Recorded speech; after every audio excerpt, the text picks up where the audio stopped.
ಕರ್ನಾಟಕದಲ್ಲಿ ಜಮೀನ್ ಖರೀದಿಸೋ ಪ್ಲಾನ್ ಇದೆಯಾ? ಹಾಗಿದ್ರೆ ನೀವು ಆರ್.ಟಿ.ಸಿ. ಬಗ್ಗೆ ಖಂಡಿತ ತಿಳ್ಕೊಂಡಿರ್ಬೇಕು.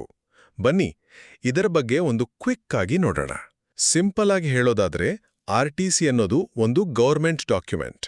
ಇದು ಜಮೀನಿನ ನಿಜವಾದ ಮಾಲೀಕರು ಯಾರು ಅಂತ ಖಚಿತಪಡಿಸುತ್ತೆ. ಇದರಿಂದ ನೀವು ಮೋಸ ಹೋಗೋದು ತಪ್ಪುತ್ತೆ. ಸರಿ, ಹಾಗಿದ್ರೆ ಮೊದಲನೇ ಪಾಯಿಂಟ್, ಆರ್.ಟಿ.ಸಿ. ಅಂದ್ರೆ ಏನು? ಇದರ full form record of rights, tenancy and crops. ಇದರಲ್ಲಿ ಜಮೀನಿನ ಮಾಲೀಕರ ಹೆಸರು, ಅದು ಎಷ್ಟು ದೊಡ್ಡದಿದೆ, ಯಾವ ತರಹದ ಭೂಮಿ, ಅದರಲ್ಲಿ ಏನ್ ಬೆಳೆ ಬೆಳೀತಾರೆ, ಅಷ್ಟೇ ಅಲ್ಲ ಆ ಜಮೀನ್ ಮೇಲೆ ಏನಾದರೂ ಲೋನ್ ಇದೆಯಾ, ಹೀಗೆ ಎಲ್ಲ ಅಧಿಕೃತ ಡೀಟೇಲ್ಸ್ ಇರುತ್ತೆ. ಎರಡನೇದಾಗಿ, ಇದು ನಿಮ್ಗ್ಯಾಕೆ ಇಷ್ಟು ಮುಖ್ಯ?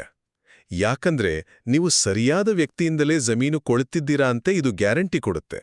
ಒಂದು ವೇಳೆ ಇದು ಸರಿಯಿಲ್ಲ ಅಂದ್ರೆ ನಿಮ್ಮ ಸಂಪೂರ್ಣ ಹೂಡಿಕೆ ಅಪಾಯಕ್ಕೆ ಸಿಲುಕಬಹುದು.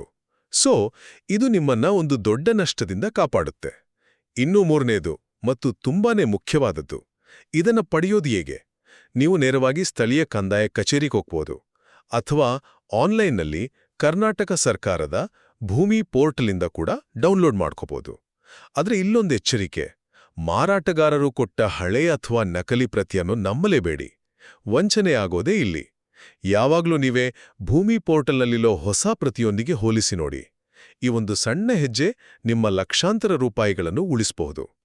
ಒಟ್ನಲ್ಲಿ ಹೇಳೋದಾದ್ರೆ, ಜಮೀನ್ ಖರೀದಿಸುವಾಗ ಆರ್.ಟಿ.ಸಿ. ಚೆಕ್ ಮಾಡೋದು ನಿಮ್ಮ ಹೂಡಿಕೆಗೆ ನೀವೇ ಹಾಕೋ ಒಂದು ಸೇಫ್ಟಿ ಲಾಕ್ ಇದ್ದ ಹಾಗೆ.